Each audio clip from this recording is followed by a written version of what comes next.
So here we are. It's a very cold, snowy day, as you can see. Yes, it's Sunday afternoon here in the UK, and this is a very snowy live English.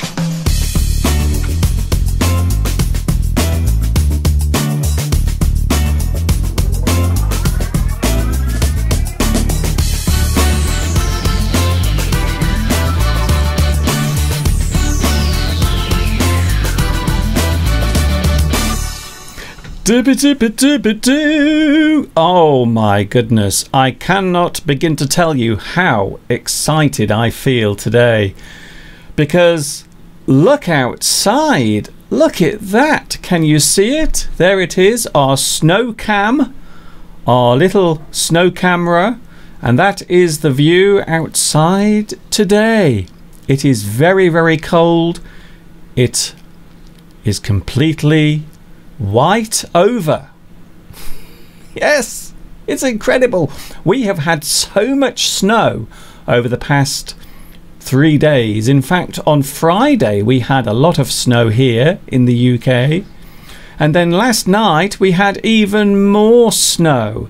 During the night we have had about, we think about 15 inches of snow fell last night. And there was already 15 inches of snow on the ground. So needless to say, there is a lot of snow around at the moment. So, hi everybody, it's Mr. Duncan, live in England. How are you today? Are you okay? I hope so. Are you super happy? I hope so. I really hope that you are warm today, wherever you are. I'm nice and warm here in the studio. Even though this morning I did go live on YouTube for around about 15 minutes. Did you see me this morning in the garden? It was absolutely freezing cold. My fingers were turning blue. In fact, they're still hurting now. The cold weather has really affected my hands. So I was outside this morning filming live on my mobile phone, and of course we are live right now, 5 minutes past 2 o'clock on a Sunday afternoon. I don't know what time it is where you are because I'm not there. So it's super to be here again. It is Sunday the 10th of December 2017. Lots of things going on during December. I think of all the months during the year, I think December is the busiest month because so many things take place. We have Christmas, of course, and of course we have the new year approaching. And don't forget, and this is worth remembering, I will be here with my live stream on Christmas Eve. Yes, it's true. I'm going to be here live on Christmas Eve, and also I will be here live on New Year's Eve as well. Yes, I will be live with you right here on YouTube on the last day of 2017. Lots of people on the live chat, but first of all, there is only one news story that I want to talk about today, and that of course is the snow. We have had so much snow, and of course at this time of the year when the snow falls, nature normally has a very difficult time. As you can see outside at the moment, the birds are struggling to eat because the snow covers the ground. There are no insects around, and so the poor birds have to struggle. And it is a sad fact, it is a very sad fact that many birds do die during the harsh winter weather. It's a very sad fact, but there isn't much we can do about it, unfortunately. Sometimes nature can be a wonderful thing, and sometimes Mother Nature can be very cruel. So this morning I went outside and I have cleared away some snow, and I've put lots of bird seed on the ground so the birds can come down to feed from the ground. So I've cleared some of the snow away, and I've sprinkled lots and lots of bird seed. So many birds around here will be able to feed. So we are nearly 8 minutes into today's live stream, and outside we have our snow camera. There it is. There is the view outside. It is still snowing at the moment. Can you believe it? And also joining me for the whole 2 hours, he is the man that has more fans than me. I must admit, I'm getting very jealous. Of course, you know who I'm talking about. We are talking all about Mr. Steve, who appears to be eating. What are you doing? Hello, everyone. I'm eating a cheese sandwich because I'm starving from all the activity that I'm having to do outside with regard to Mr. Steve, first of all, could you please not talk with your mouth full of food? I mean, I'll finish this later. Finish this later. Yeah, finish your sandwich later, because you know what will happen. Lots of people will complain. I'm absolutely, because we have literally talk about putting this together quickly today, because we've been so active clearing snow from everywhere, which we'll obviously go into later, that I'm absolutely exhausted. We must have had over a foot of snow. We must have had about 40 centimetres of snow. During the night, we have had about 14 inches. But of course, on Friday, we had lots of snow as well. So the snow that fell this morning has fallen. By the way, you're still on camera. I thought I would be.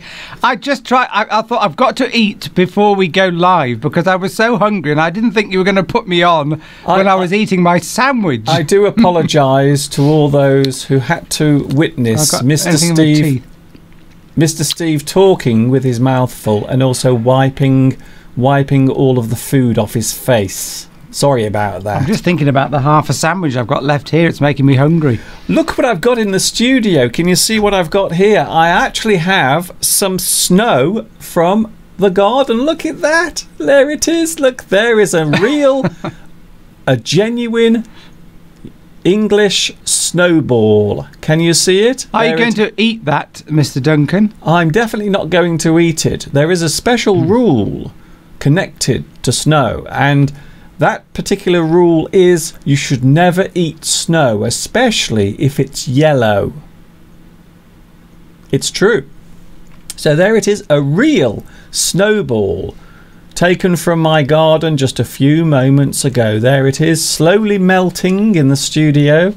So for all those who never get snow, for all those who never see the snow, look at that. There is a real, genuine snowball.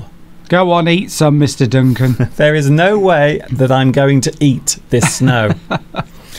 Let's just say there are lots of dogs around here, and there is a pretty good chance that one of the dogs may have taken a pee-pee on the snow. So there is no way. In fact, that piece of snow looks very, very unappetizing. It has strange pieces of green in it. Oh, so, I know what that is, Mr. Duncan. What is it? Because I've been scraping it. We've got like a flat roof at the back of the house, and I was getting concerned because when I went to have a look at it, it was bowing inwards. So the weight of the... What do you mean bowing? Bowing. It was the roof is supposed to be flat, and it was bowing like that. So there was the weight of the snow on top of it was forcing the quite a flimsy flat roof down. Flimsy? Flimsy, yes. That means it's sort of delicate. It's not very strong.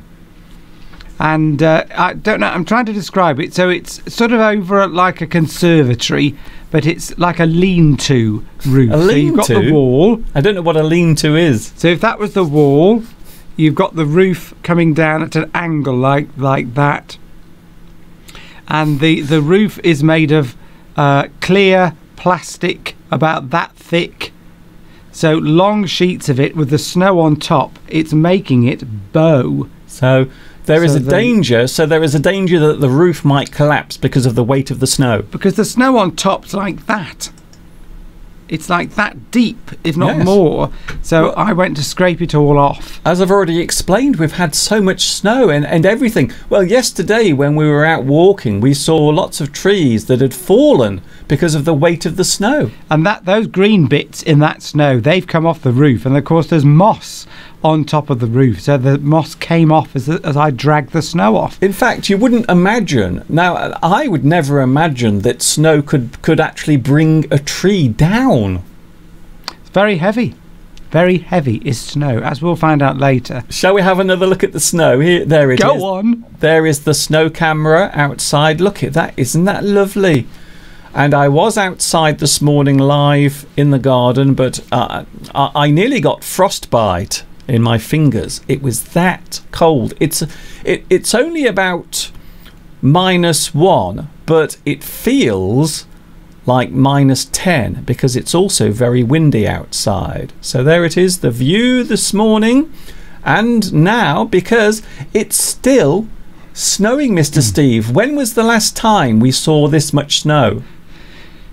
Well, the last time there was a lot of snow was about 4 years ago, but I think I don't think can remember ever seeing it this thick, literally ever. Well, I was just talking to you before we started, and this much snow, I haven't seen this much snow fall since about 1991, maybe 1992. Yes. So we're talking 26 years. And I don't think even then it was as deep as it is there. This is quite a severe snowstorm. I think so. Do you know what this reminds me of, Steve? This reminds me of when I was a kid, and when the snow fell, they would always close the schools. Oh, yeah. You could have some extra days off from school. I used to like that. And then, of course, we would go outside to play in the snow, wouldn't we? We would. And in this country, because we don't get snow that often, just for viewers out there who might be living in countries that have a lot of snow, we don't get it that much in the UK. So when it happens, it's a big event. And the whole country comes to a standstill because the roads aren't used to it. The local councils aren't used to handling this. In other countries, they have snow tyres on their cars and they just get on with it. For example, we've got a lady living, a neighbour who's from America, and she comes from a very cold part of America, and she laughs because she says over there, people just get on with it. But over here, as soon as we have snow, because we don't get it very often, we haven't got the infrastructure in place to deal with it. And therefore, the country comes to a grinding halt. Talking of the United States, Mr. Steve, talking of the United States, did you know in certain parts of the USA, you are legally obliged, that means you must clear away the snow. You have to. You have no choice. This is in certain parts of the USA, certain states.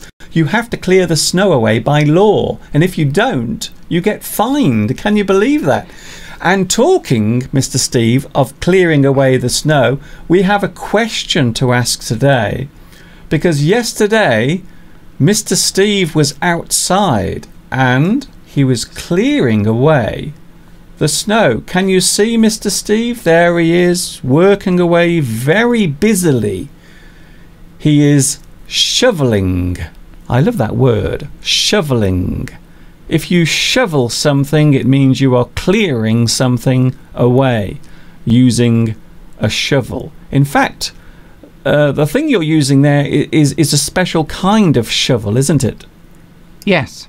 It's a snow shovel. Especially for clearing snow away. So the reason why I'm showing this is I want to ask you, why do you think, Mr. Steve, is clearing the snow. There is one particular reason why Mr. Steve is doing this. Now, so don't say anything, Steve, because this is a little thing for later. So there is Mr. Steve working away very busily. Look at that. And is it easy to clear away snow, Steve? It's because it's quite heavy. It's quite hard on your back, and that snow I'm clearing away there was from Friday night snow. Since then, we've had double that amount. Yeah. So the snow that Steve is clearing now is actually Friday's snow. It snowed all day.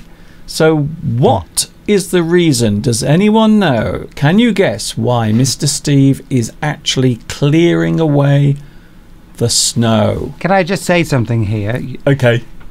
You will note that you will not see any footage whatsoever of Mr. Duncan clearing the snow. Wait a moment. Because... But I was doing the filming, that's why. Yes, you were. You were doing the filming, and guess who was doing all the work? But in all fairness, later on I did help. After I stopped filming, after I finished filming, I did help you with the snow shoveling. I love that word, shovel. You did a bit, but I would say I did 90% of it.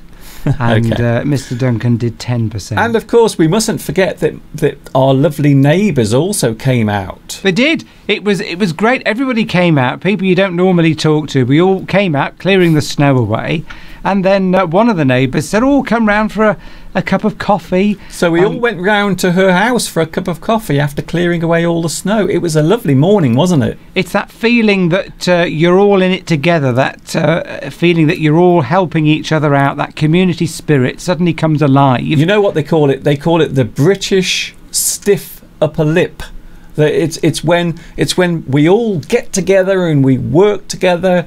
Whatever the difficulty is, we all get together. I suppose the word I'm looking for is camaraderie. Yes, camaraderie, or that a bulldog spirit. That's it. Whereas everyone's getting together for the sort of community effort, helping their neighbours, particularly if you've got elderly neighbours, like we've got quite a lot around here. So you want to knock on their door, make sure they're safe. If they need anything, we were walking into town yesterday, so we asked the neighbours if they wanted any bread or milk or basic essentials like that, because people I think we're going to be cut off for a number of days.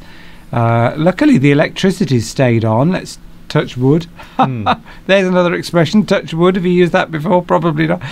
So yes, so you've got to look after people. You've got to come together, and there we were around a neighbour's house drinking coffee and just having a chat. Really, yes, it was great. It was a lovely feeling. We all helped each other out, and I think that's a great sort of thing to do. I'm sure it exists everywhere, but a lot of people in England, we always say that we have the British spirit, the stiff upper lip. I believe that's the expression. Well, I think the stiff upper lip's more about not showing emotions. That's it. You get stuck in. You don't get worried or upset by it. You just get straight in.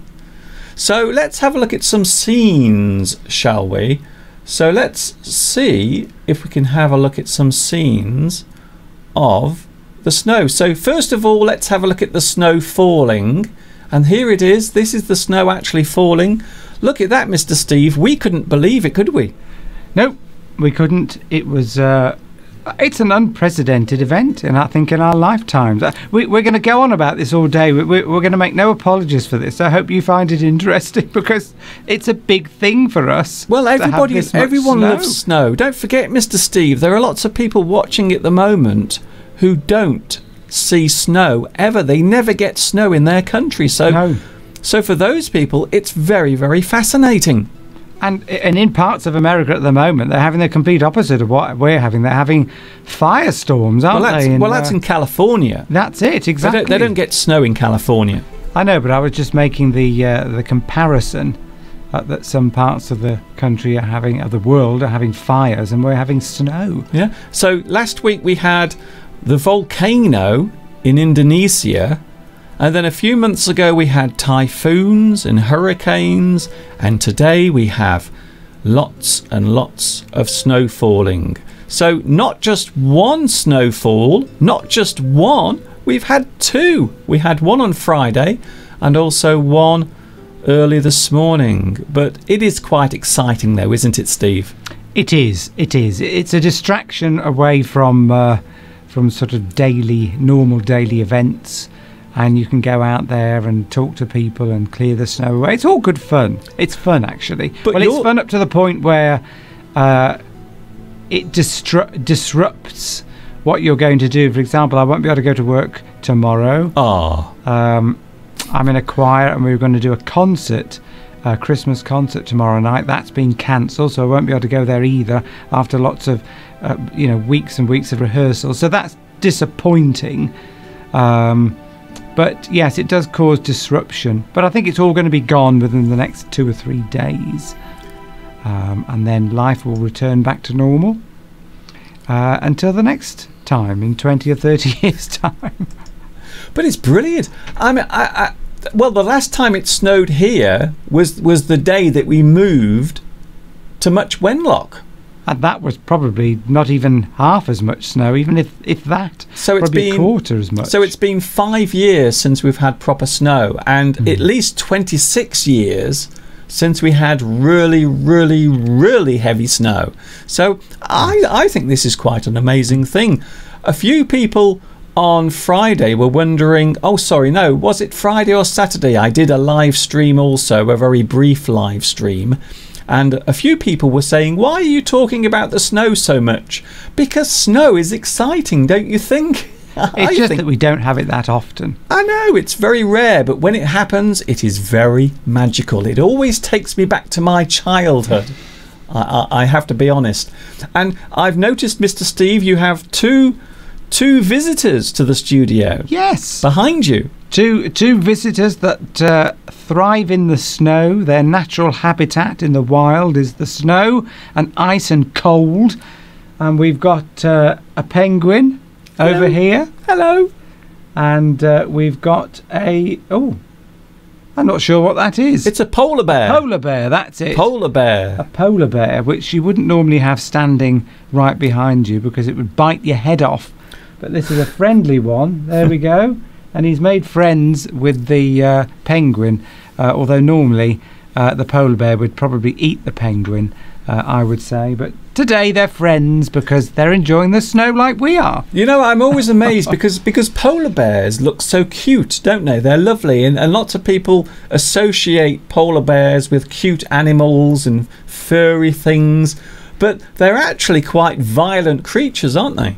Oh yes, they. I think penguins are one of the things they tend to eat a lot. Yes, and if there are any human beings nearby, they will tear a human being to pieces.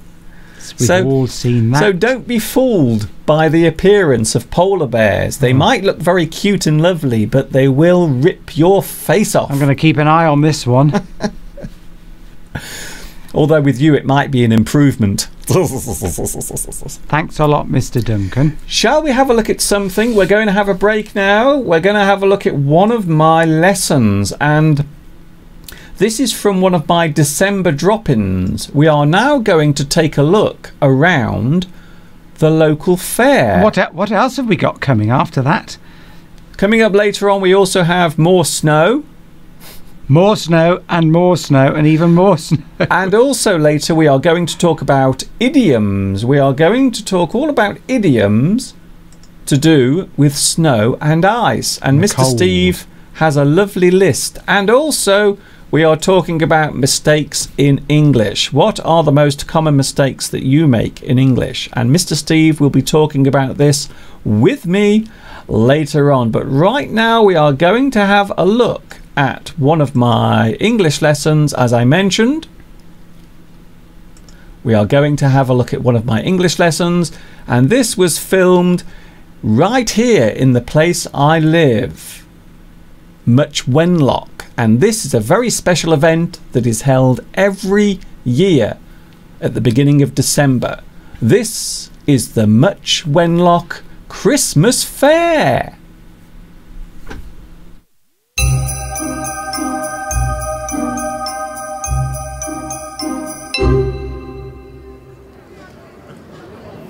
Oh, hello there. Hi everybody, this is Mr. Duncan in England.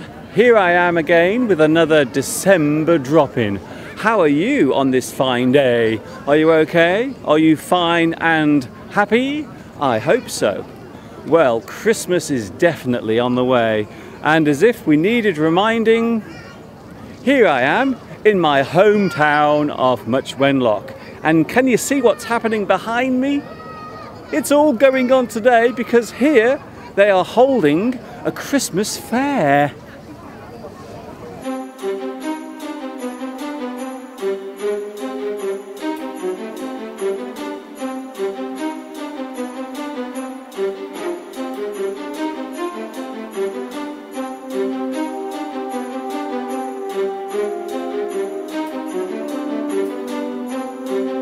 Well, the crowds are out today for the Much Wenlock Christmas Fair. During any special festival or time of year, fairs are held.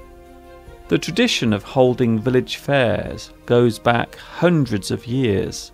These events give local people a chance to get together, and it serves as a great opportunity for farmers and other traders to show off their produce and wares. The local fair also allows money to be raised. These days, many charities can be found collecting for their causes at local fairs. It is interesting to note that the word produce can be used as a verb or a noun. To make something is produce. The thing grown or cultivated is produce. The spelling of fair is the old-fashioned spelling of fair.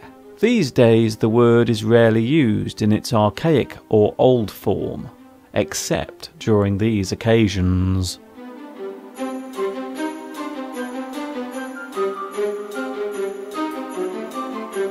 There are many things on sale here today.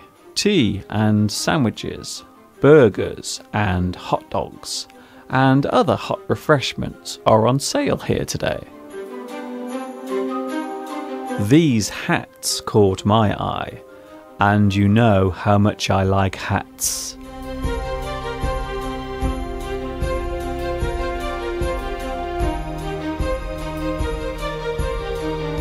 The focal point of today's fair will be the switching on of the Christmas lights. Many people will gather in the square for the switching on ceremony.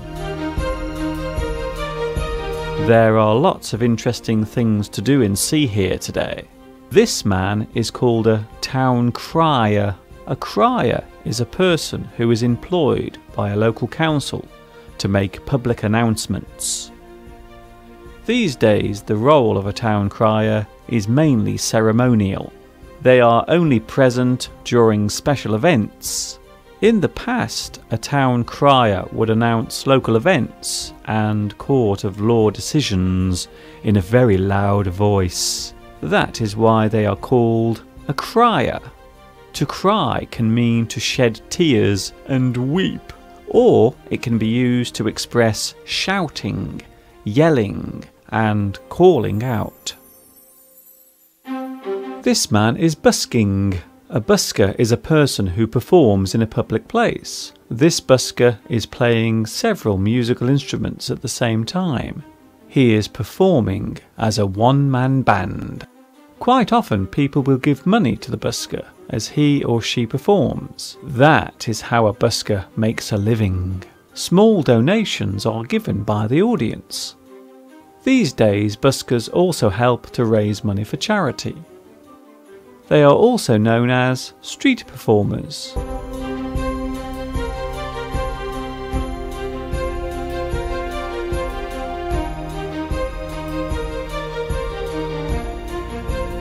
Many festive events are taking place during the run-up to Christmas.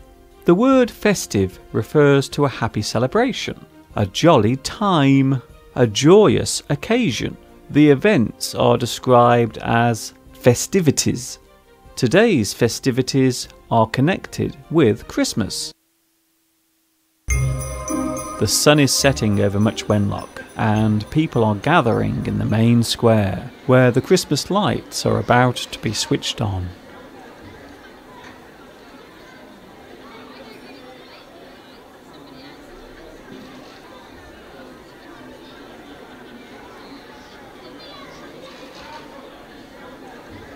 Normally, a countdown will take place before the switch is thrown and the lights come on.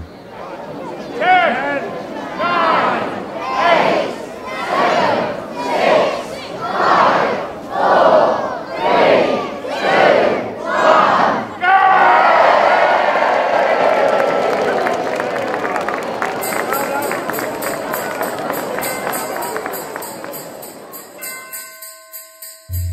So the lights are on, and everyone is happy. There is no escaping the fact that Christmas is on the way. Of course, not everyone celebrates Christmas. There are other faiths besides the Christian one.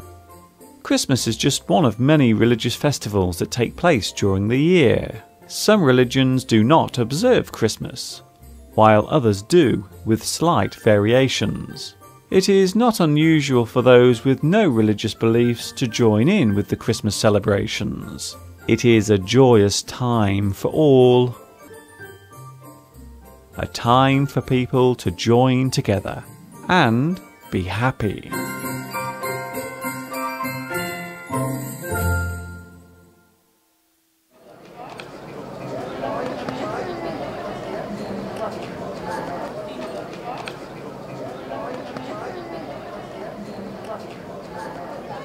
Well, I hope you have enjoyed today's December drop-in.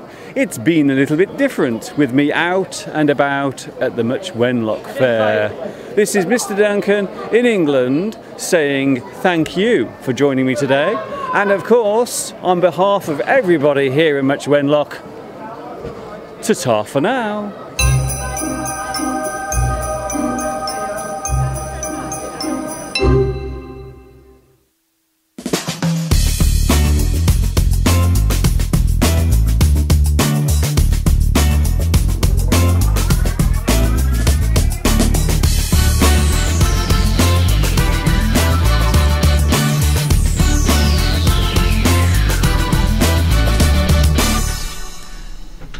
We are walking in a winter wonderland. Yes, welcome back.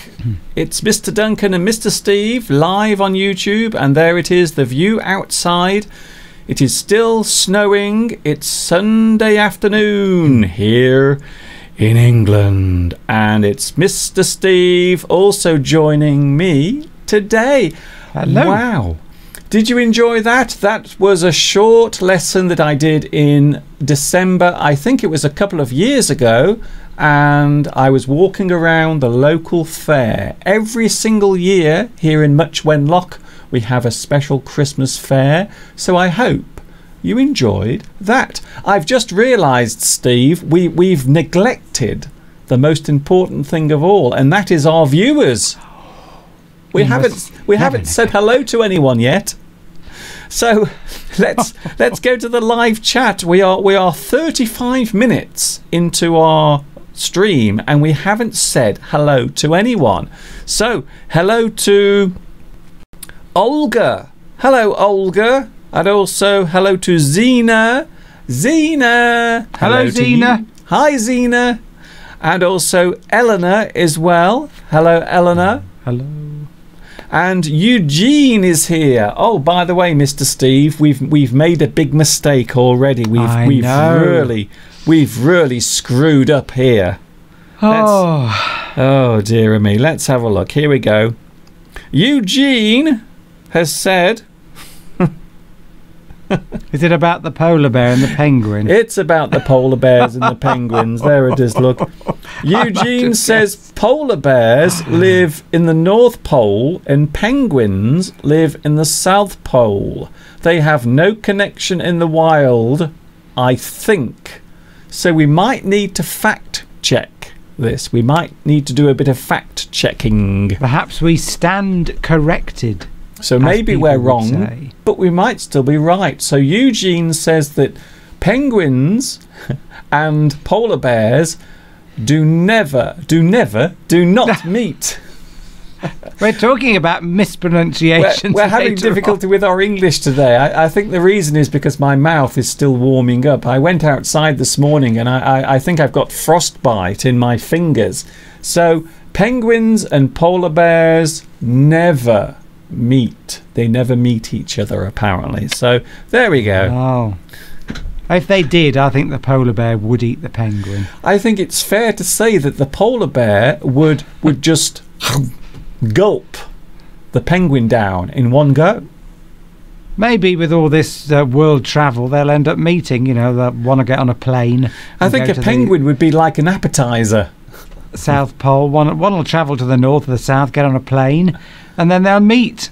Talking of the South Pole and the North Pole, it looks a little bit like that today. Look at that. Ah. So there is the view outside at the moment. Would you like to have a look at the view after the snow fell on Friday? Let's have a look, shall we? So here is a selection of views now after the snow fell. Look at that. Oh my goodness, what an absolute beautiful view. It Scenic. is very scenic, very lovely. So there it is. Winter scene. So that is actually the view on... Well, actually, we filmed this yesterday from the house, and there you can see in the distance all of the hills are covered with snow as well. So there is the view out of the window after the snowfall. But of course, at the moment, we have even more snow. And that's the reason why we are getting so excited about this, because we didn't just have one snowfall, we had two within 48 hours. So it is very unusual, isn't it, Steve? It is to get this much snow. Very unusual. So the shots you can see now, this was taken yesterday on our walk. So we were walking along into town because of course we couldn't drive in. So we walked along and look at that. Oh, look at that. Look at that view. Looking across the Shropshire Hills into the distance, everything is covered with snow. Oh, Mr. Steve, I don't think there is any better view than a snow-covered landscape. A snowscape. Look at that. So there it is. You can see the snow covering virtually everything. And this was filmed yesterday. So a lot of this was filmed yesterday. But today we've had even more snow. So here is the live view right now. This is the view right now outside. Lots of snow. And talking of snow, Mr. Steve was shoveling, he was moving a lot of the snow yesterday. But why was he doing it? Why were you outside shoveling the snow? There is one very important reason why Mr. Steve was doing this. A very important reason. You thought it was very important, didn't you? Well, yes, I did. So that's all we're going to say for now. So what was Mr. Steve up to? Why was he clearing away the snow yesterday? He looks as if he's really eager to get rid of all of that snow.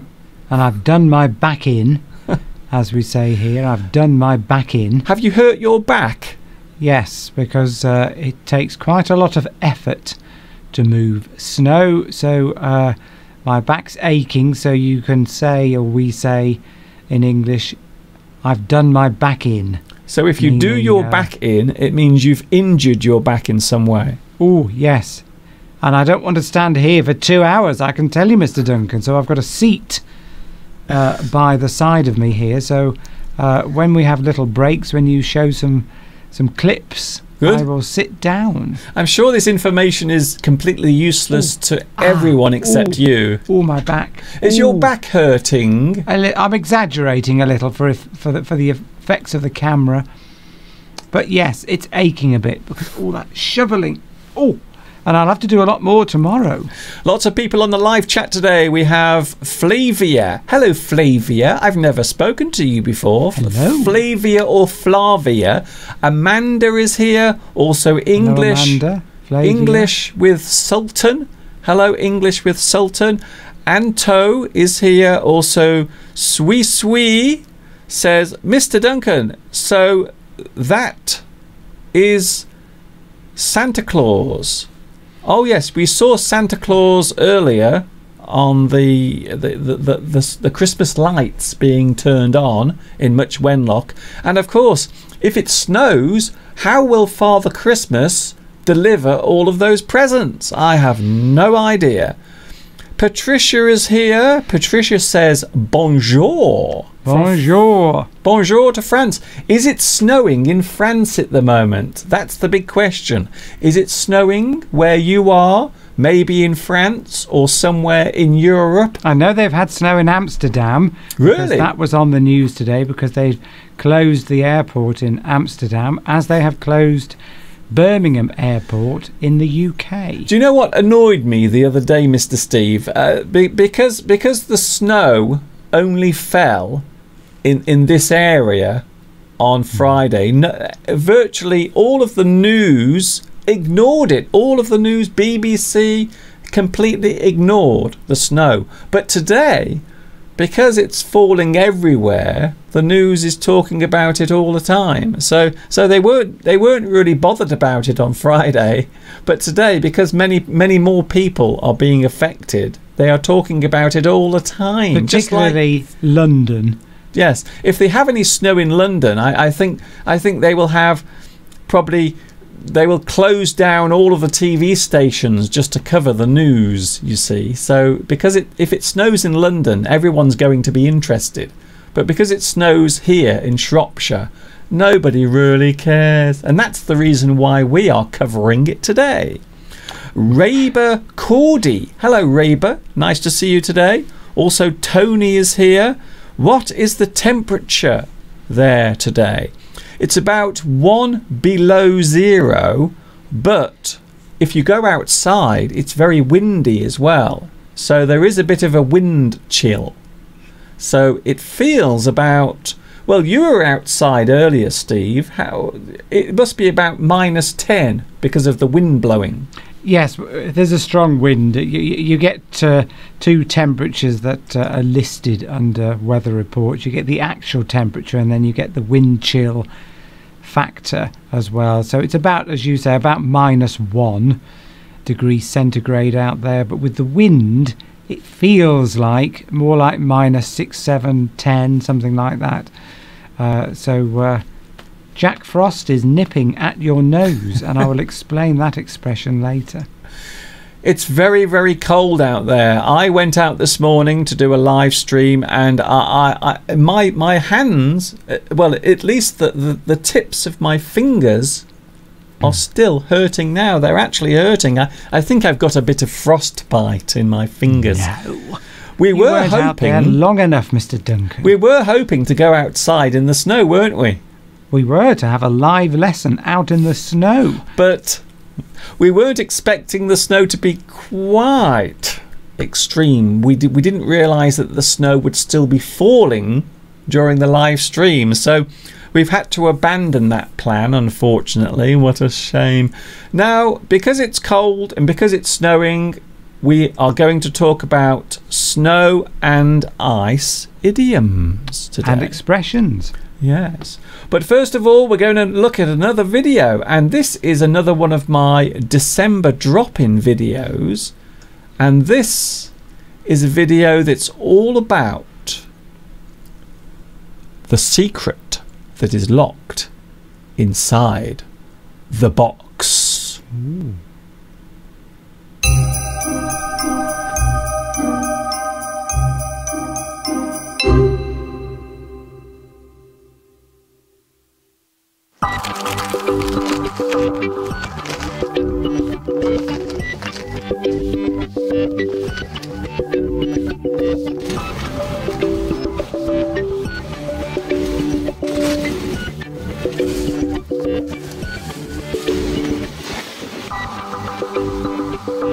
What is Mr. Duncan doing?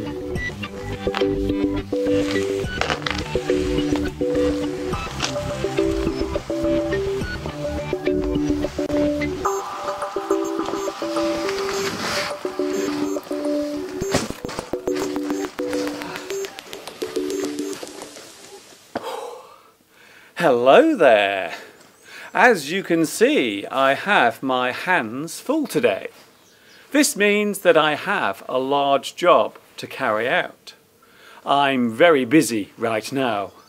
I have my hands full. I wonder what is in that box. Oh.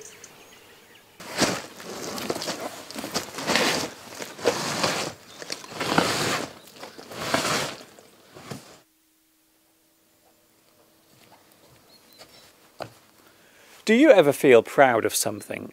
Have you ever felt pride? To feel pride or to be proud is a great feeling. It is the uncontrollable joy you get from achieving something. Pride is what you feel when you pass an exam. You are proud of what you have done and how well you did. But pride is not always seen as a positive thing. There is a saying in English, pride comes before a fall. Sometimes being proud can make you overconfident. This can lead to mistakes being made. Of course, pride is not a negative thing, but being too proud of something might be taken as arrogance or big-headedness.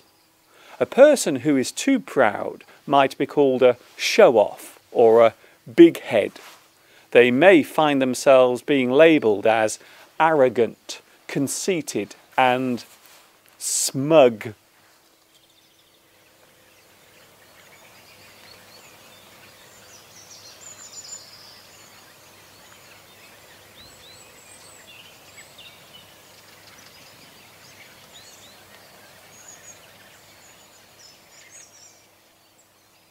Whenever we look back over our lives, there are times when we did something we are still proud of. We remember those glorious moments with pride. A proud moment from my past was when I had some drawings I had done put up on the lobby wall at my local cinema. That was way back in 1980, when the second Star Wars film, The Empire Strikes Back, was released here in the UK. That was a very proud time for me, because I knew that many people would be able to see my pictures as they entered the cinema. It was a very exciting time for me, and one I will always treasure with pride. Pride can also mean a feeling of self-worth. You feel as if you have something to offer the world. Pride can be the feeling of equality. You are as good as anyone else. You are not a second-rate person. You have pride in yourself, and you will not let anyone take that pride away. Of course, it is possible to lose your pride. Someone might make you look foolish. You might have to apologize for something you said. We can say that you lose face. Your pride has been knocked. You have lost face. Having to admit you are wrong in front of other people can dent your pride. But of course, it is not the end of the world. It just seems like it at the time. There will be many chances for you to pick yourself up again. There will be plenty of chances for you to redeem your pride, if you have the will to do it.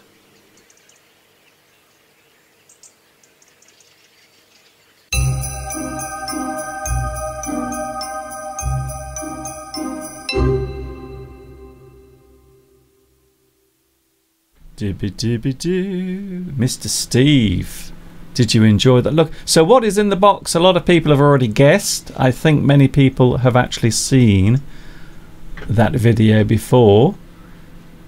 Oh, that's strange. What's happened to my... Oh, there I am. Hello there.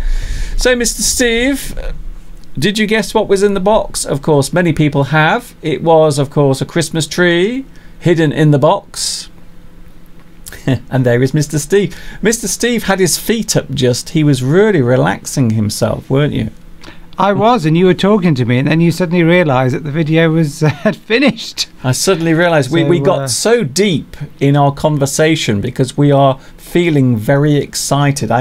When I opened the window this morning and the curtains, I pulled back the curtains and it was incredible. It was a winter wonderland because we have had a lot of snow. Just in case you've just tuned in, there is the view outside with our snow cam. It has been snowing overnight, and also we had snow on Friday as well. So why is Mr. Steve shoveling? Why is he taking the snow away?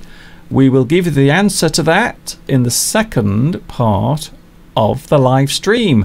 We are here for another hour, so don't forget, after 3 o'clock we are still here. And there is Mr. Steve. Poor Mr. Steve, he's injured his back slightly because he was working so hard yesterday. Yes, I was working hard. Moving all of that snow. And of course, many other neighbours came out as well to help. And it was a lovely, lovely atmosphere. We were talking about this earlier, weren't we, Steve? We were, yes. When something happens in your local area, like snow or an event that happens, it's usually weather related, or something that causes problems or trouble or discomfort. People will forget past grievances that they've got with neighbours, past arguments that they might have had, and they'll all come together to help everybody else out. We all forget our differences. Forget our differences, because we sometimes have little grudges against neighbours over petty, silly things, and suddenly something like this happens. Everybody's snowed in, so we all go out and help everybody, and that helps to sort of mend any sort of bad feeling that you've got between neighbours, because suddenly you're helping out. Can I just point out, can I just point out, Steve, that we have no bad feelings with our neighbours, because it sounds as if all we're doing is fighting with our neighbours all the time. I'm not talking about open bad feelings, but you know what it's like when you talk about your neighbours, or something happens and you put it out of context, or you over exaggerate. Oh, she didn't look at me when she got into her car and went to work yesterday. Oh, why is she ignoring me? Those sort of little things that then they build up, and you sort of create this feeling about a neighbour which is probably fictitious or a bit of a fantasy. Yes. And then when you suddenly all come out and start talking, you think, oh, they're all right. They weren't ignoring me after all. Everything's all right, and we've all suddenly come back together and sort of almost reset everything. I think one of the biggest problems with living anywhere quite often is the neighbours. We often have disputes, or maybe you might find a situation where your neighbour won't talk to you. So I think neighbourly relations or relations with the neighbours is often a very difficult thing to deal with on a daily basis. But can I just say, all of the neighbours that live around here are so lovely, because yesterday we were all outside clearing the snow away, and we went round to one of our neighbours' houses and we all had a lovely hot cup of tea. So it was a great feeling. So after 3 o'clock, Mr. Steve is staying with us for the whole 2 hours, and we have some snow and also some ice idioms coming up, courtesy of Mr. Steve. And of course me as well. Don't forget me, because I know a lot of people are fans of Mr. Steve. In fact, I think you get more fan mail and more emails than I do now. I'm getting a bit jealous. I haven't seen any. You're probably keeping them all to yourself and not telling me about them. I've probably, yes, got all these fans out there, and you're telling me now, but you haven't told me before. So, interesting. Maybe I'll have to give out my own email address so that they can come directly to me. Oh, I see. So we have the live chat. We seem to be ignoring the live chat today. So let's say some hellos. Alberto says hello from the Canary Islands. It's wow. lucky. to see you today. Very lucky. Have we ever had anybody from the Canary Islands? We have watching actually. us? We have. That's incredible. Which one? Which of the Canary Islands? I don't know. It's just the whole of the Canary Islands. Tenerife? I think that's one of the Canary Islands. Is it? Tenerife, I believe it is. Ooh. Might be proved wrong again. I'm frightened to say anything now in case I'm corrected, but I think Tenerife is one of the Canary Islands, is it? I don't know. You're telling me. Maybe someone can tell us. I've never been, you see, to the Canary Islands. Never been there. Connell says, why don't you try to roll the snow instead of shoveling? Well, yes, you can do that. You can roll the snow and create a really big snowball. But of course, as the snowball gets larger and larger, so pushing it becomes more difficult. So yes, shoveling is much easier. You might end up blocking your whole pathway because you've got this giant ball of snow. That would be nice if we could go live towards the end of the lesson. It would be good if the snow. If the snow stops today, if it stops before we finish, we might go outside live. But I can't promise that because I've just looked out the window and it's still snowing. In fact, as if we needed reminding, there it is, look. There is the view. It's still snowing. There is snow everywhere. And we have had so much snow. In fact, I think where we live, we have been very badly affected by the snow that fell on Friday and also the snow that fell this morning. So we have had 2 lots of snow. I'm not joking. That's a lot of snow. Let's have some votes. How many people would like to see me throw a snowball at Mr. Duncan live? Well, we have a snowball here right now. Look at that. That is a real, genuine snowball. Can you see that?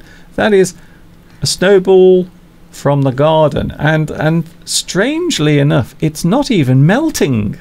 I don't know why. It's not melting. So there it is. It's super snow. It's super duper snow. Yes, Perhaps I think so. If I say something incorrect, you'll throw that snowball at me, won't you? I will. So there is a snowball already in the studio. We will be talking about snow and ice idioms after 3 o'clock. We are coming up to 3 o'clock right now, and this is live English right here on YouTube with Mr. Steve and me, Mr. Duncan.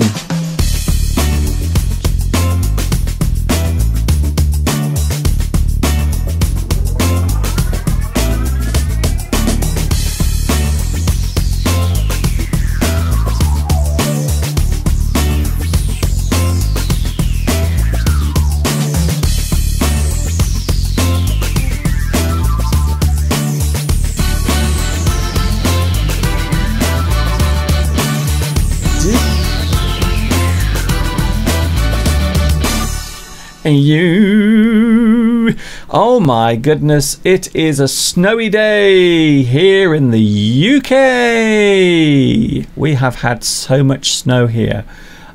I never get bored with snow. In fact, yesterday, whilst walking with Steve, I kept saying, oh, look at that. Oh, look at that. Isn't that beautiful? Oh, look at the view. And Steve was getting really, really annoyed.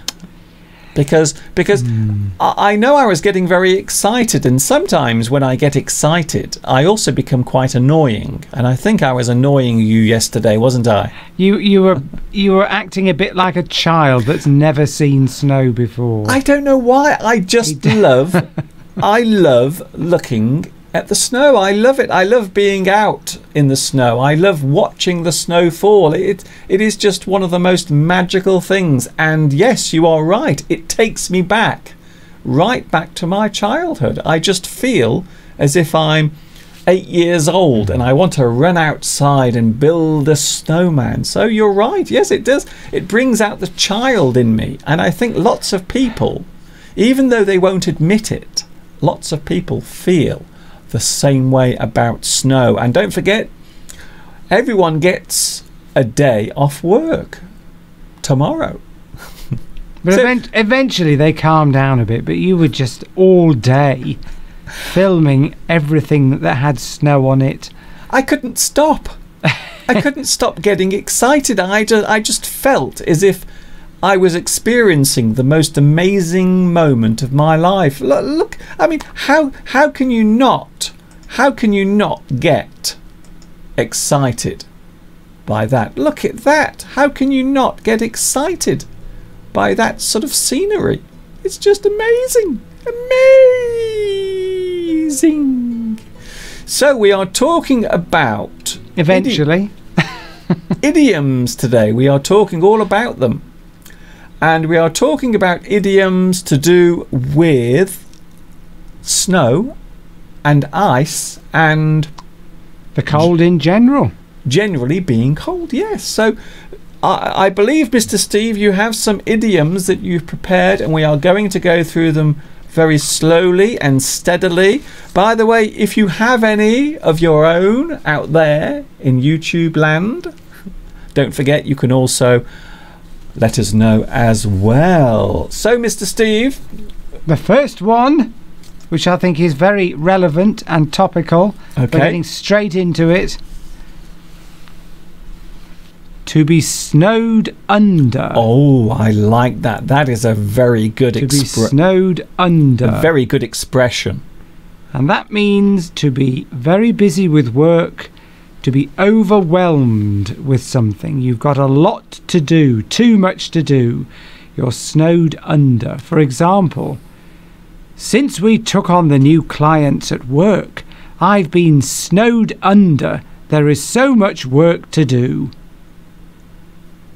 To be snowed under. So that's, for example, if you've got a lot of work to do to prepare your lesson, you were looking a bit busy this morning. You were trying really to get the lesson ready. You were trying to get the computer to work. You were trying to film things, edit things. You were really snowed under. I was with snowed work. under literally this morning. I was snowed under outside and also snowed under as an expression because I had so much to do. I think this morning was the busiest morning I've ever had Yes. during my live streams. It was crazy. So if you've got too much to do and you feel overwhelmed, particularly at work, this expression is used a lot at work, you can say that you are snowed under. Snowed under.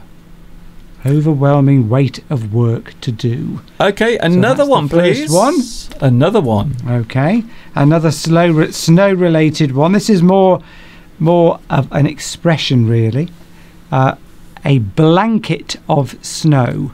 Ah, yes. A blanket of snow. So that might express what? Well, what that means is just a thick covering of snow on the ground that looks like a blanket. It looks like the ground is covered in a thick white blanket.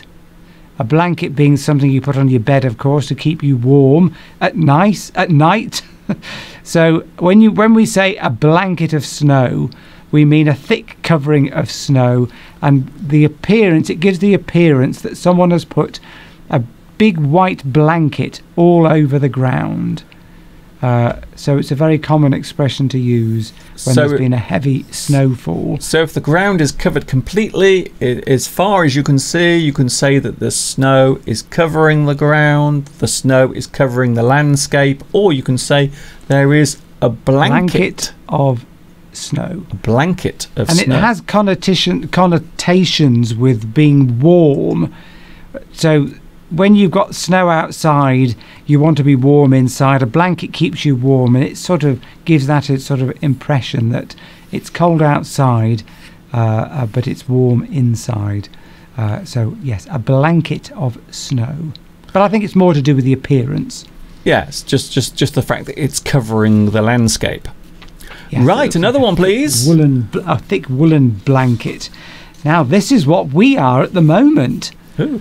We are snowed in. To Yeah. be snowed in, which means literally you're trapped in a building. For example, your house, due to the amount of snow outside. Sometimes you can't even open the door because the snow has been blown and drifts against the door. So to be snowed in means you are literally trapped in a building because of the amount of snow. So a little different to the one we had earlier. Earlier we had snowed under. Snowed under. And now we have snowed in. Snowed in. That's literal. So that's you are the trapped. Literal meaning. You are trapped in your house. You are trapped. You cannot get out or away. Or away, yes. Yes, it doesn't... It also, I mean, not that you can just get out of your house, but also you probably can't get down the road. So you would maybe try to go out to the shops, try to drive the car. You can't. You can't go anywhere because the snow has prevented you from really venturing very far away from your house. Or you could be trapped at work, for example, as well, because that's happened to me. I've gone to work in the morning and it started snowing in the morning. And then by 5 o'clock, I can't get out because it's been snowing all day. And it can literally happen in a matter of hours. You can get such heavy snowfalls that, and particularly if it's windy, it can drift against the doors and you can be snowed in. And that happened to us on Friday because you tried to go to work, you tried to drive off in your car and you couldn't get anywhere. I had to turn round. So you had to come back and that's it, you see. So, yeah, we were snowed in for quite a while, and yesterday of course we walked into town, although we normally walk into town anyway, but we had to because many of the roads were blocked and lots of vehicles were broken down. Because we can't cope with that in this country. We're not prepared because we don't have it enough to have to spend all the money that's required to be as prepared as people are in cold countries like Sweden or parts of America or Russia. We're not prepared we don't for it. Tend to get a lot of snow. That's the thing. So, that's why. So generally speaking, here in the UK, our infrastructure, the way in which the roads and the trains, everything that runs, normally it runs smoothly. But sometimes when the weather is bad, for example, when we get lots of snow, everything stops. It all grinds to a halt. It does, because in order to be able to deal with a lot of snow, you have to have spent, the local councils and the government will have had to spend a lot of money on equipment to clear that away. And we just don't do that in this country. Yes, well, it wouldn't be worth the money because you don't get it often enough. It would be a waste of money. So today we are snowed in. Okay, so let's have another one. We are looking at snow and ice idioms today. That is one of the topics. Of course, the other topic is the real snow that is taking place. The snowfall that is occurring right now outside. Okay, Mr. Steve, another one, please. So this is the last one that is related to snow, and that is the word snowflake. Oh, yes. And that is describing a person. So a snowflake, obviously, is something that falls from the sky when it snows. And so if you describe someone as a snowflake, that means that person, a person who is easily offended. A snowflake is a person who is easily offended or upset. For example, I told Mike that his hair is going grey, and he got very upset with me and walked off. A snowflake, a person who is emotionally fragile or easily offended. Yes, easily offended. So this is in fact a very current word. So it is. Of course, in the United States, you have those that voted for the right and those that voted for the left or the liberal side. And a lot of people on the right accuse people on the left of being snowflakes. So that is in fact a very, very useful phrase. In fact, it's one that is used a lot. So as an idiom, snowflake can mean a person who is easily offended or upset, and in the United States a lot of people refer to it when talking about liberals. It's true, I'm not joking. So yes, a very good one there. So if somebody sent you a message today, a live message, and said, Mr. Duncan, I think your live English lessons are rubbish, and you started crying. I get lots of those. Yeah. If you started crying, I might describe you as a snowflake. Yes. How did you know that? How did you know that I normally cry when I get bad emails? He cries after the show. I have to console him. I'm normally crying before the show, during the show sometimes, and definitely after the show. Oh, don't be such a snowflake, Mr. Duncan. I'll try my best. There we go. Good one. Okay, another one, please. Right now, we're coming on to ones now that are related to ice. So here's the first one. Be careful what you say, Mr. Duncan. You're on thin ice. Oh, I like this one. You're on thin ice. So a person who is on thin ice is a person who is on the verge of an unfavourable situation. To push the limits. For example, you're on thin ice, John. You've been late to work a lot lately, and you could lose your job. So there we go. You've been pushing the limits, pushing the envelope on the verge of an unfavourable situation which you've created yourself. So if you're late for work, in that example there, you might get a warning, and then the next time you might get another warning, and then your boss might say, you're on thin ice. If you do that again, I'm going to sack you. So you are in danger of being punished, or you are in danger of being in trouble over something. You are pushing your luck. Yes. You are on thin ice. And of course, if you stand on thin ice, there's the risk that you could break the ice and fall into the water. So you're taking a risk with your behaviour or what you're doing.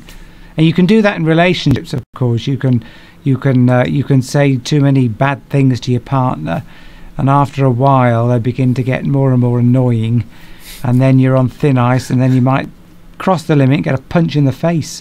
Is this from experience? I wouldn't like to say. Oh, okay. But yes, it can be. Yes, walking on thin ice. That's the other way of expressing that particular phrase. So to be on thin ice means that you are running the risk of getting into trouble. You are pushing your luck. You are on thin ice. Just as if you were walking on thin ice, you could fall through into the water, and it could be very bad for you. Apparently in Chinese there is also a very similar expression that means to be walking on thin ice. It means you are in danger of getting into trouble, or even in danger of injuring yourself. You are doing something that is very risky, or you run the risk of being punished. Yes, walking on thin ice. A great expression. Friends can often, it's particularly if you know somebody quite well, and you start having a bit of a joke with them, start ribbing them, say, oh, you're putting on weight, you are, oh, you're looking about 10 years older. You start rubbing them. Ribbing them. Oh, I thought you said rubbing. Well, you might be on thin ice if you did that as well. But yes, ribbing, telling jokes in a sort of friendly way. And eventually they might turn around and say, but they might become upset and say, look, you're on thin ice. If you carry on like that, I'm not going to talk to you for a week. Okay, I'm going to stop talking. I think we've definitely explained thin ice very, very clearly. So okay. Can we have another ice or snow or being in the cold idiom, please? Right, to put something on ice. Oh. Can you see that? To put something on ice. That means to postpone something, to put something off. For example, we've been talking about this project for a while, but haven't got anywhere with it. I suggest we put it on ice for now and move on to something else. To put something on ice. So you've tried something. You've got a project, you've tried it for a while, nothing's happened, it's not working. Sometimes leave it alone and come back to it later. you put it on ice. It doesn't mean you've abandoned it. It just means you've put it on. It's like putting something in a freezer. It just keeps it where it is, and then you come back to it later and address the situation. So you put something. Way. You put it on ice. You. I think postpone is a good one. Postpone it. Yes, you're going to come back to it. It might be next week. It might be next year. But that's an expression that's used quite a lot at work. Let's put that on ice for now, and then come back to it later and sort it out. Because sometimes if you're trying to solve a problem or a project, you can't get your head round it there and then. And sometimes you need to just put it on ice. What do you mean, get your head round? Get your head round. You can't think of a solution to the problem that you're trying to solve. And sometimes there's many people who are all trying to solve a problem, a project at work. And sometimes it's best, as you know, let's come back to that later because we might have some better ideas. So let's just put that on ice for now and see if we can solve it later. Very, very good. We are going to come back to the idioms a little bit later on, but now we're going to talk about mistakes in English. And as a way of moving into this particular subject, we are going to take a look at one of the lessons that I've done on my YouTube channel. Don't forget, there are lots of video lessons on my YouTube channel. I have been here on YouTube for over 11 years doing this, and all of the videos are underneath this live stream. Or, of course, if you are watching this later, it is underneath this video, the video you are watching now. All of the lessons are underneath there. So here we go. This is a lesson. And it is a lesson about making mistakes in English, and then afterwards we are going to talk about making mistakes in the English language. I got some. That broke it up a bit there. I got a couple of more.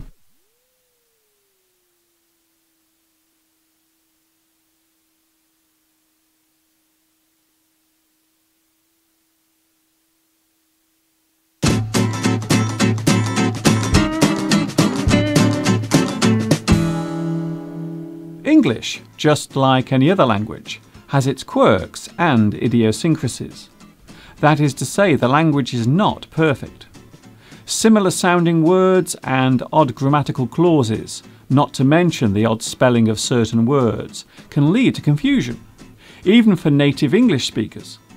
Today I'm going to look at some commonly used English words that even those speaking English as a first language often get wrong. Our first commonly misspelt word is necessary. The word necessary is one of the most commonly misspelt words in English. This is due to the use of single and double letters within the word, namely the single C and the double S. Our second misspelt English word is definitely. This is a word that catches many people out, mainly due to the sound of the third syllable, which sounds like the letter A. This leads many people to mistakenly replace the I with an A. Remember, there is no A in definitely. There is definitely no A in definitely. Our third misspelt English word is fascination.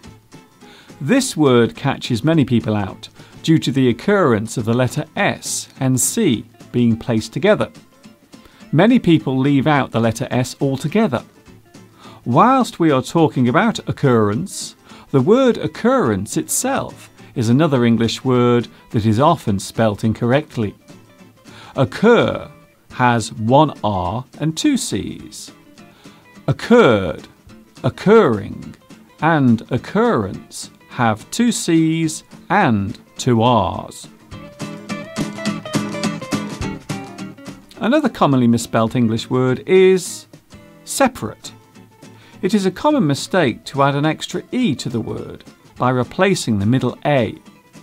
Again, the pronunciation of separate can be misleading, especially so in this case as the word can be pronounced in more than one way. Two things can be apart or separate. You can separate two things, which means to split or divide. Separate, separate.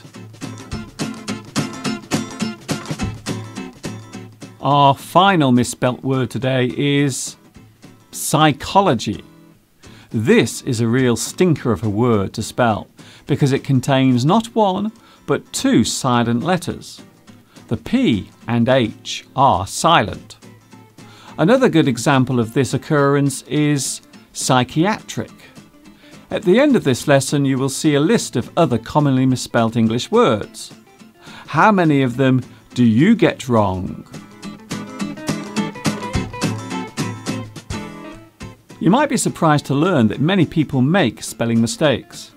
Even I have been known from time to time to make the occasional faux pas or blunder whilst writing.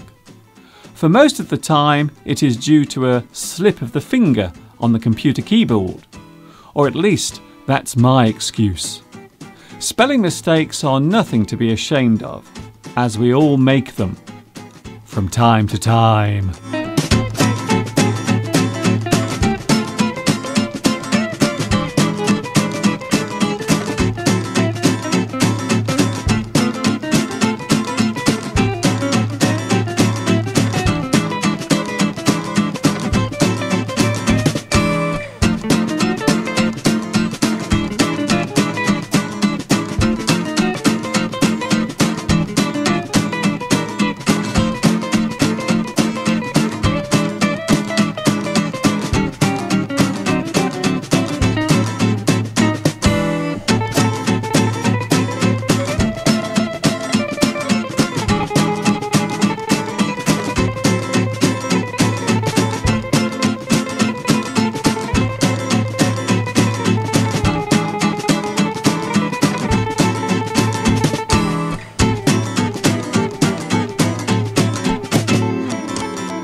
I hope this lesson has been helpful to you, and I will see you again soon for another English lesson. This is Mr. Duncan in England saying ta-ta for now.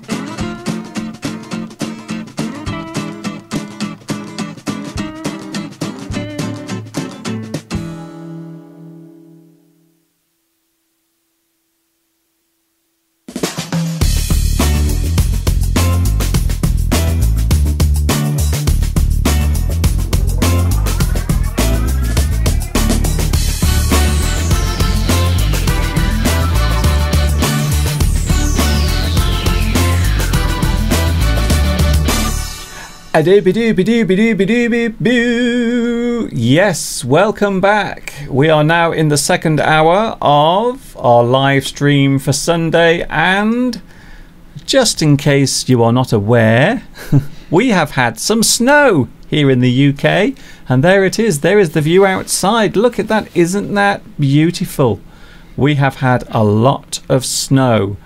We had snowfall this morning and also on Friday as well. So outside at the moment in the garden there is about maybe 2 feet of snow, at least 2 feet of snow. That's about 24 inches of snow in the garden. This morning when I went outside it actually came up to my knees. That's how deep the snow is at the moment. Of course, Mr. Steve is also here. There he is, looking a little happy now, because a lot of people were saying Mr. Steve looks very miserable today. He looks very unhappy. Oh, I do apologise. But to be fair, you were outside this morning doing lots of little chores, and of course we are now going to give the answer to the question that I asked earlier, why is Mr. Steve outside? This is yesterday, by the way. Yesterday, Mr. Steve was outside shoveling, clearing away the snow. Although the snow has fallen again and once more the roads are blocked. So what is the reason for it? Why is Mr. Steve clearing away the snow?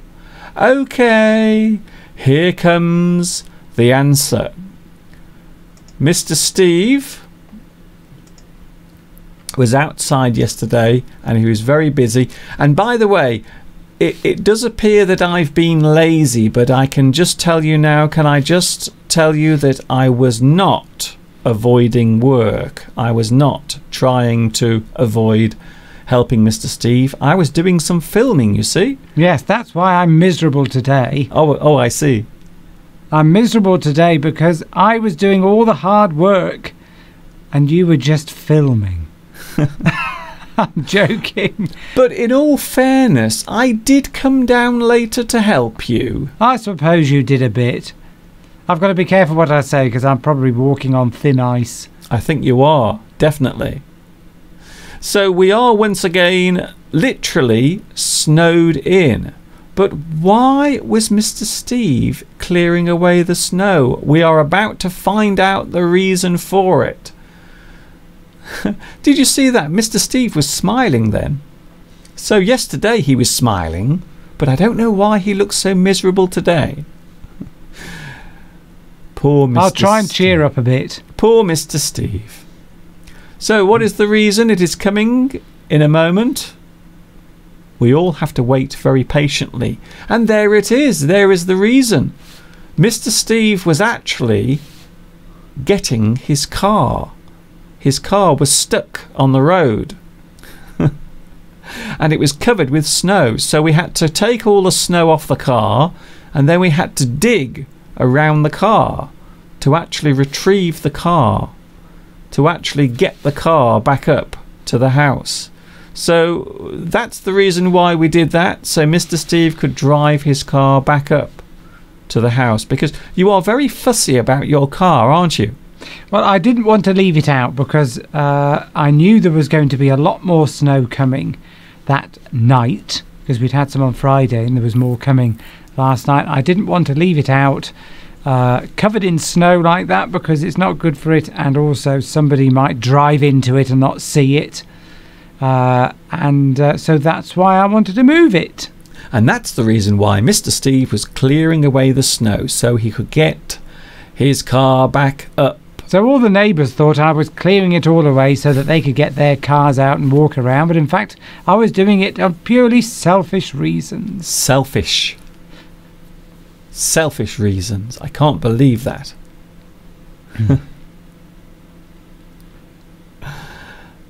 It doesn't look easy, I must admit. Do you know, Mr. Steve, that more people die from heart attacks during the winter from cleaning their drives and clearing away the snow, because it's very hard work.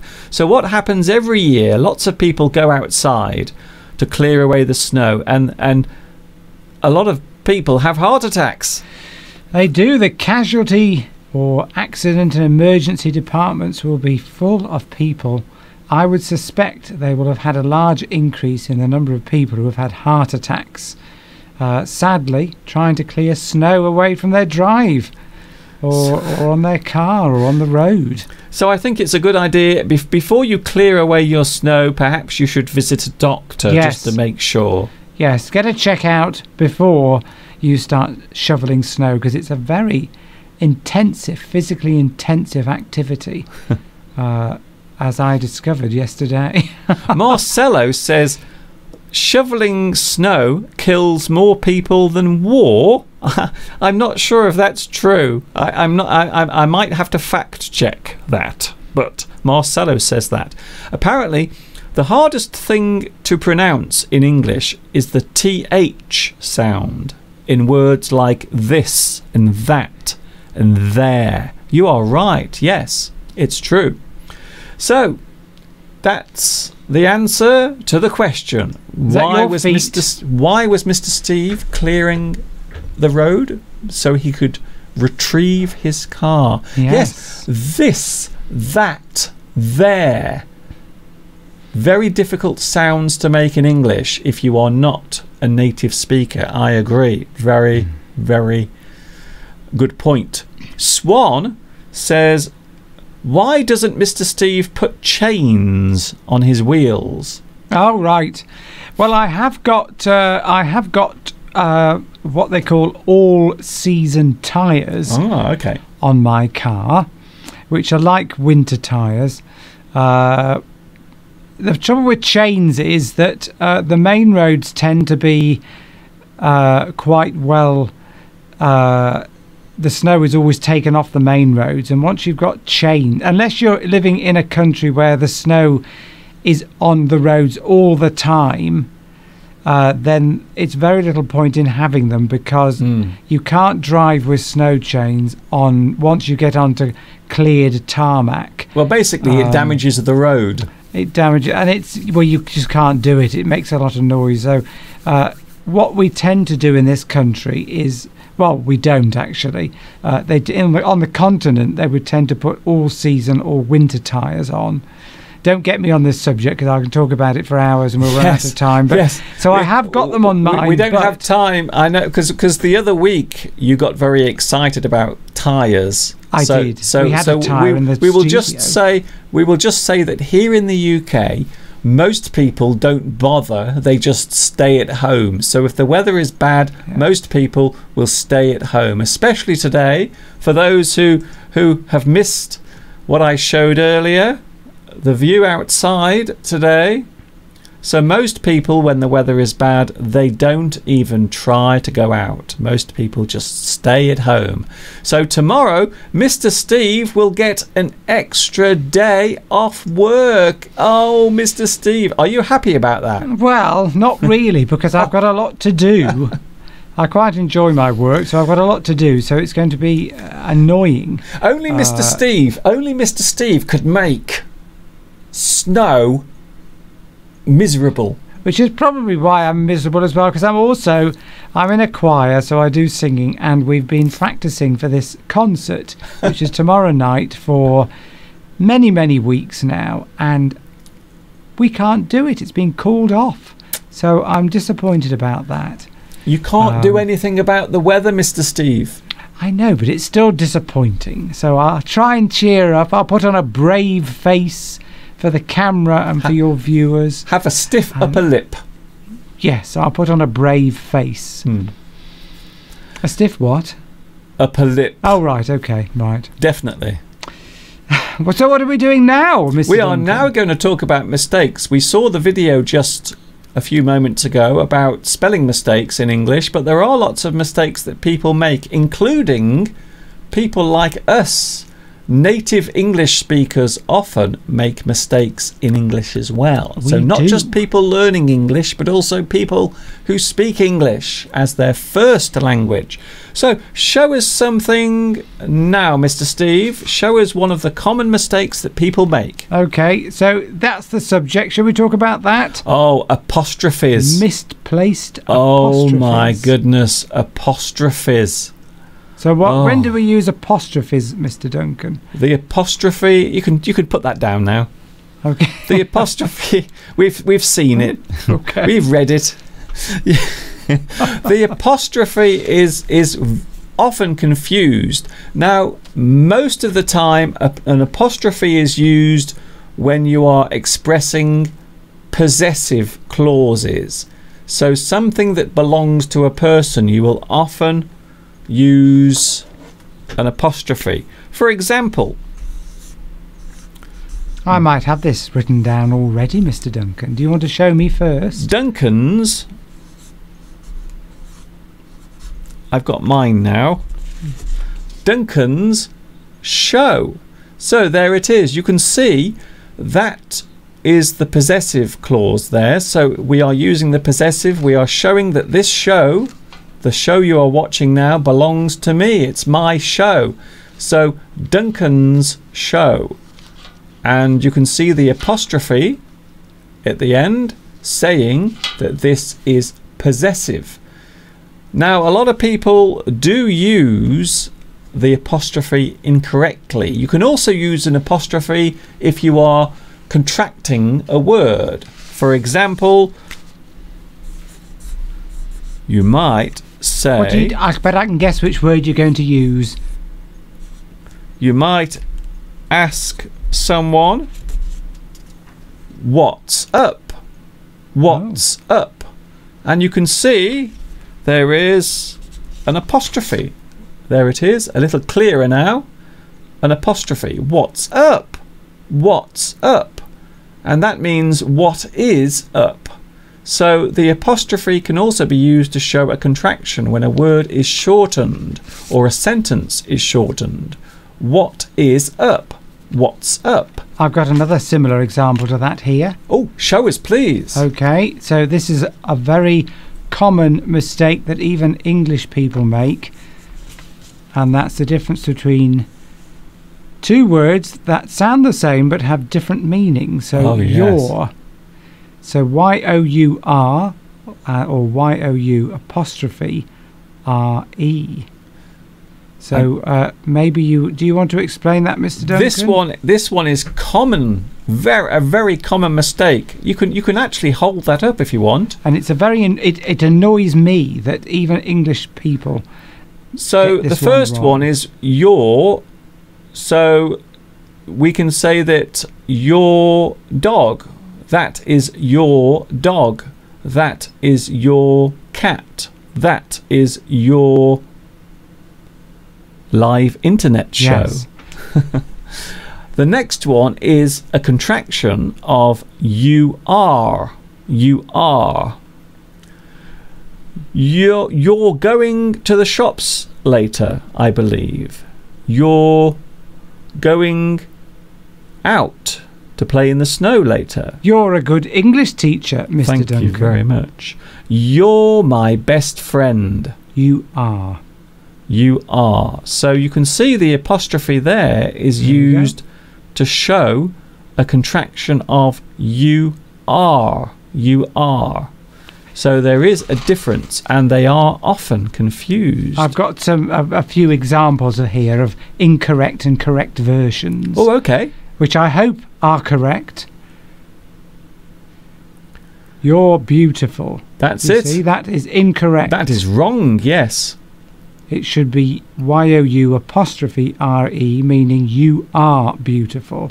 So the pronunciation is relatively similar. Yes. But when you are writing, you must get it right. So when you are contracting you are, it must be with the apostrophe and the E at the end. If you get that wrong, that's a pretty big mistake of a lot of all the ones that stand out the most when you get these sort of apostrophes in the wrong place. This is one of the ones that just stands out, and if you don't get that right, people will know that you're not very good. So that isn't it, Mr. Duncan, because you see a lot of English native speakers getting this one wrong. Definitely. Of course, what happens is because people are using spell check and things like that, that often can't tell the difference. So often when they're all predictive text or something like that, it often puts the wrong one in, unless you've checked it, then it'll be wrong. Well, it isn't a spell check that you need, you see. It's a grammar check that you need. Yes, exactly. So spelling won't come up. So because it will recognise your as being a proper word. Yep. So the spell check won't catch that particular mistake, but a grammar check will. Okay, you've got another one there. There's another one at the bottom there. Do you know when you're coming over? Yes. That's a good one. I like that one. So again, you can see it's wrong. Now your finger is in the way. Thank you. Do you know when you're coming over? That is correct. That's the correct version. You can see that the apostrophe is in between. People don't usually get it wrong the other way, do they? No. They don't normally put the apostrophe R-E in the wrong place. So people wouldn't normally write Y-O-U apostrophe re beautiful, they'd normally get it this way round as the incorrect version. That's it, yes. So many people actually do it without the apostrophe. They get it actually incorrect. That's Isabella says, "You're welcome." Ah, yes. Thank you. Yes, I can see that you've got it right there. Thank you, Isabella. It's easy to remember because it just means it's two. You've just got to think that it's two separate words. Okay, another one, please. Another one. How about this? Oh, I've done that one, haven't I? Okay. Oh, you're going very fast here, Mr. Duncan. We only have 15 minutes left. And we've got more of the cold-related idioms. I want to do those. There, and there. Again, 3 words pronounced in exactly the same way, but all are used very differently. There, T-H-E-R-E. For example, look at the snow out there. Or T-H-E-I-R, the second one. That once again is possessive.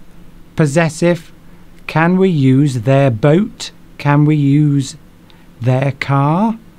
Would be an example of that. Or T-H-E-R apostrophe R-E. Again, that's 2 separate words which have what did you say? A contraction? It's Mr. a contraction. Duncan? So when you shorten a word or a sentence and you use the apostrophe, we describe that as a contraction. We shorten it, and we often use, or we normally use, an apostrophe to show that is the case. So there, for example, they're going to be here soon. They are going to be here soon. That's it. So it's very similar to the last example. Yes. Good. So the first one there, the second one there. There we go. Possessive, and the third one is the contraction of they are. There, the top one is relating to a sort of a place, isn't it? And you'll be amazed. You won't believe how many people actually get those wrong. I'm not talking about, you can put it down now, Steve. Okay. Not just people who are learning English as a second language, but also people like us. Native English speakers often get it wrong as well. Not us. Not us. Even we do sometimes. Nobody's perfect. They're not. Do you have another one? I think we'll have one more, Mr. Steve. I've got one more. The difference between, again, it's can be pronounced in 2 separate ways at least that I know of. ITS, that means belonging, I believe, and IT apostrophe S again is a contraction meaning it is. Yes. Now this is very interesting because the reason why this is confusing is because the possessive doesn't have the apostrophe. Yes. You see, it's reversed. It's back to front. So quite often when we show possessive clauses, it has the apostrophe, but in this case, it doesn't. Oh. So it's... I've got some examples here, which I think I've got show wrong. us, please. Yeah. That's it's it. snowing outside. It is snowing outside, so that's it, IT apostrophe S. And the other one, which I can't read the other way around. The sofa looks great with its new cover. That's it. The sofa looks great with its new cover. So that is showing the possessive quality. So it shows that the thing belongs to that object or person. The cover am I right in saying that when they're sort of inanimate objects, that's when you don't use a possessive? No, you still use it. Oh, do you? If it relates to something or belongs to something or is connected with it, it still has the actual possessive clause. But then you will use it. You will use the apostrophe. So, for example, you might say December's snow. That will have the apostrophe. So why doesn't that have an apostrophe there on the second example? Because that's belonging to it. So that no, December's has the apostrophe. I'm not talking about its now. I'm talking about belonging to a sort of thing that's not related to a person. Yes. So, yes. Okay. Probably best to put that piece of paper down now. I think we've covered that one. Yes, almost. So it's without the apostrophe is possessive, and with it is the contraction of it is.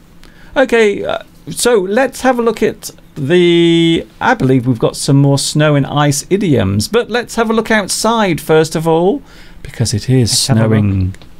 We've had lots of snow today. Lots and lots of snow falling. Is it still snowing, Mr. Steve? It's still snowing and it's getting dark. Well, we can see it is. Look, there it is. There is the snow cam. And now we're going to have a look at some more snow idioms. Right. I actually feel as if there's something else we should be showing. I don't know why. I really feel as if there should be something else happening, but I don't think there is, because we don't need anything else, because we have lots of snow today, and of course we have Mr. Steve on the live stream, and of course we have the live chat. Thank you very much for staying with us today. Sekastar says, hi Mr. Duncan and Mr. Steve, you're my perfect teacher. Oh, or teachers. Yes, it should be you're my perfect teachers. But I think they were just referring to me. Tia says, my misspelling is often, or will often, catch me with court instead of court. Yes, I can't really show that because it's on the live chat. Swan says, native English and native French make more misspellings than second language learners. It is true. In fact, on a serious point, you'll be amazed how many people now are leaving school with very poor spelling and grammar. That they have very little understanding of their own language, and this is a big problem that's happening at the moment in the education system here in the UK. A lot of people are leaving school with very little in the way of understanding their own language. It's bad. It is bad. So yes, that is a very fair point to make. I agree with you, Swan. So let's have a look at some ice and snow idioms before we finish, because we only have 10 minutes. Right, we'll rattle through these, meaning we'll go through them very quickly. To rattle through something means to get through something very quickly. Yeah. So we will. So this one is another ice-related one, and it's icebreaker. Ah. Icebreaker. I like it. An ice? I keep looking over the top to see it. Icebreaker. Right, so an icebreaker is a thing or activity or a game that serves to relieve tensions or inhibitions between people. Might start a conversation. So a thing or activity, a game that relieves tension between people. So for example, if you're in a large group of people in a meeting, and maybe a lot of you haven't met before, you want an icebreaker to get things going so that people start talking and interacting. So you could do something. There are lots of these examples of how to do this, but you might play a simple game, or you might ask everyone in the group to go around and say something about themselves. Or even between two people, don't forget, just a conversation starting. So you might just have a subject or something to say just to start the conversation off. So you have an icebreaker, or of course we can say you break the ice as well. Well, I've got that one coming up. There's a slight difference between these two in meaning. An icebreaker is normally an activity or a game that relieves tension between groups of people, starts a conversation going, whereas break the ice is starting a conversation with somebody in the first place, for example, in a difficult situation. For example, if you're attracted to somebody, maybe at work, how do you break the ice and speak to them? Maybe your boss at work, you're a bit afraid of them. There's an office party, or you end up sitting by them on a plane or in a car, and you don't know what to say to them. So you've got to break the ice. You've got to make the silence stop. That's it. So what you often do is maybe say something that compliments them or talk about the weather. So if you're sort of sitting there, you don't know what to say to somebody. Oh, it's the weather's nice today, isn't it? Or oh, I haven't seen you in that suit before. That's a nice. Is it new? Just something to get the conversation going. So you're breaking the ice. And of course, maybe if you're going on a date with someone, maybe you're dating someone, or maybe a blind date, and you have to start the conversation, and you have to have something to start with because you might be really nervous. You need to have something ready, something prepared to break the ice. It could also be used. It can be used in a different way as well. If somebody does something for the first time. So, for example, if somebody suddenly, there was a party and nobody was dancing, all the dance music was going, but everyone was still sitting around the outside and they were too afraid to get up and dance. The first person that gets up and does that, you could say that they've broken the ice.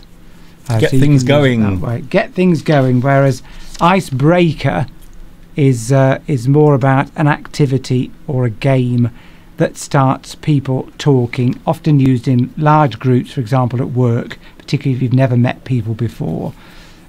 We often do that at work. We've got a new team. Somebody will say, well, let's everybody go around the table and say something about yourself. Where do you live? What do you do at work? And that sort of gets people going. It's an icebreaker. Very good. But we often play games as well and do outside activities. So I hope that's a bit of a subtle difference there.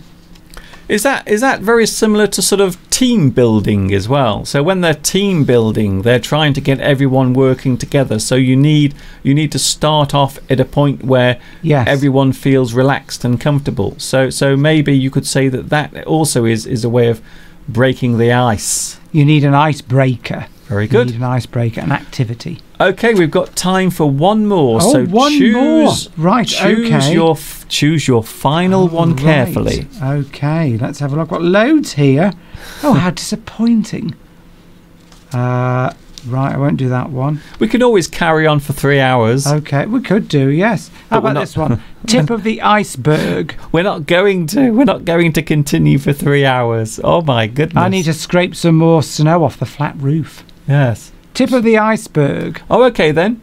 Okay, so icebergs are huge chunks of ice floating in the sea, but you can only see a small part of it above the water. Most of it is hidden. So when you say tip of the iceberg, you're referring to only a small part of something much bigger and mostly unknown or unseen. So that's when you say tip of the iceberg. For example, I'm moving that off there because I've got some examples underneath. The homeless people you see in the shelter is just the tip of the iceberg. There are many more out on the streets. Or you could say, what was the name of that Hollywood producer that's recently been caught doing inappropriate things with, was it Harvey Weinstein? Harvey Weinstein. Harvey Weinstein may have been caught behaving inappropriately to women, but that is just the tip of the iceberg. So the problem is much larger than it first appeared. Yes, a few little signs appear that there is a problem, but there's a much bigger problem that you can't see hidden underneath. Just in the same way as an iceberg, you can't see the huge mass of ice under the sea. So all you can see is the tip, the top, tip of the iceberg. The part of the iceberg that's sticking out of the water. What you see here today in these lessons is just the tip of the iceberg. That's true. Of what Mr. Duncan has to do to prepare it all. Do you want to see a lovely, lovely picture? I've just had a picture sent in. Oh, it's gone off the screen now. I love it when we have pictures and things sent in by Here's a photograph. I think this is from Ollie. And there it is, a photograph taken in the garden. I don't know where you are, but there is a lovely picture of a garden with some snow on it. Yes, isn't that lovely? Lots of snow around at the moment in the UK. We had lots of snow here on Friday, and we had lots of snow in the early hours of this morning. Look at that. Look at all of that snow. We had so much snow. We are going to finish today with some lovely views of the snow. So I thought we would do something different today, because lots of people have been asking about the snow. They've been wanting to see lots of pictures and video. So I did go out this morning live, and also I have done a lot of filming over the past couple of days. We've been so busy, haven't we, today?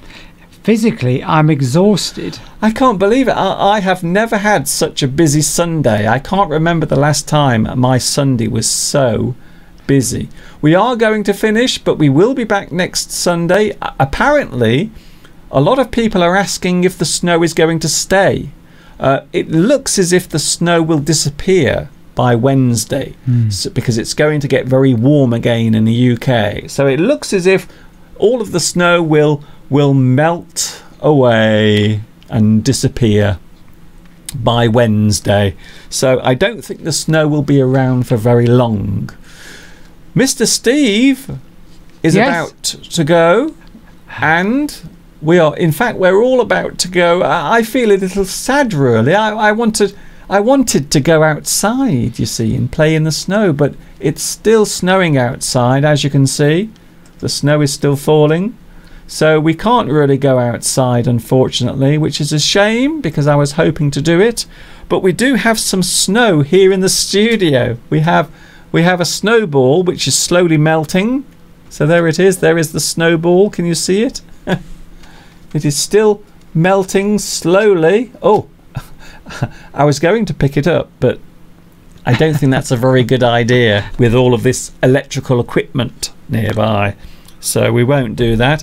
We're going to finish with some lovely scenery, some lovely scenes from the snowy countryside in the area where we live. So I hope you'll enjoy that. Thanks a lot, Mr. Steve, for your help today.